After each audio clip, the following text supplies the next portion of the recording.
মোহাম্মদ ইউনূসের সরকার কিভাবে বাংলাদেশের গরিব অর্ধশিক্ষিত।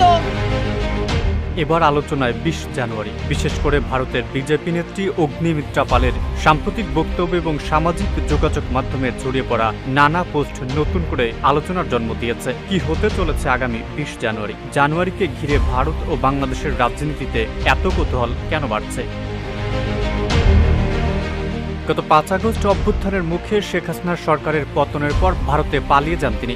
তারপর থেকে সেখানেই অবস্থান করছেন শেখ হাসিনা।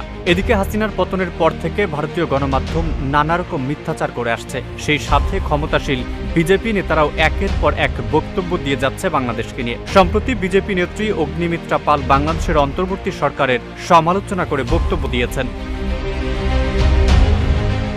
অগ্নিমিত্রা পাল বাংলাদেশের অন্তর্বর্তী সরকার ও ডক্টর ইউনূসের সমালোচনা করে বলেন, ২০ তারিখের পরে বাংলাদেশের পরিস্থিতি বদলাবে, শেখ হাসিনা দেশে ফিরবেন, তবে মোহাম্মদ ইউনূস কোথায় থাকবেন সেটাই বড় প্রশ্ন।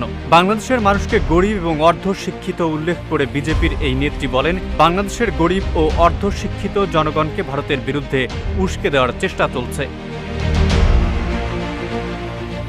বিজেপি নেত্রী আরও বলেন, বাংলাদেশ ও পাকিস্তান একসময় ভারতের অখণ্ড অংশ ছিল। আজকের বিভক্তি জওহরলাল নেহরু ও মহাত্মা গান্ধীর রাজনৈতিক সিদ্ধান্তের ফল। এদিকে এক প্রশ্নের জবাবে তিনি বলেন, ভারতকে হিন্দু রাষ্ট্র ঘোষণা করা হবে কিনা তা কেন্দ্রীয় সরকার ঠিক করবে।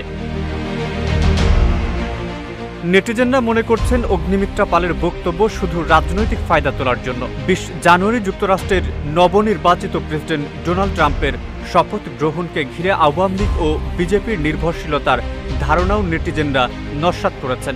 এমনকি ট্রাম্প নির্বাচনে জেতার পর তখনও বিজেপিরা এমন বক্তব্য দিয়েছিল। গুজব রয়েছে, ট্রাম্পের ক্ষমতা ফেরা শেখ হাসিনার বাংলাদেশে প্রত্যাবর্তনের পথ সুগম করতে পারে, যদিও বিরোধীরা এই ধারণাকে দিবা স্বপ্ন হিসেবে আখ্যা দিয়েছেন। মেহেদী হাসান, ইত্তেফাক।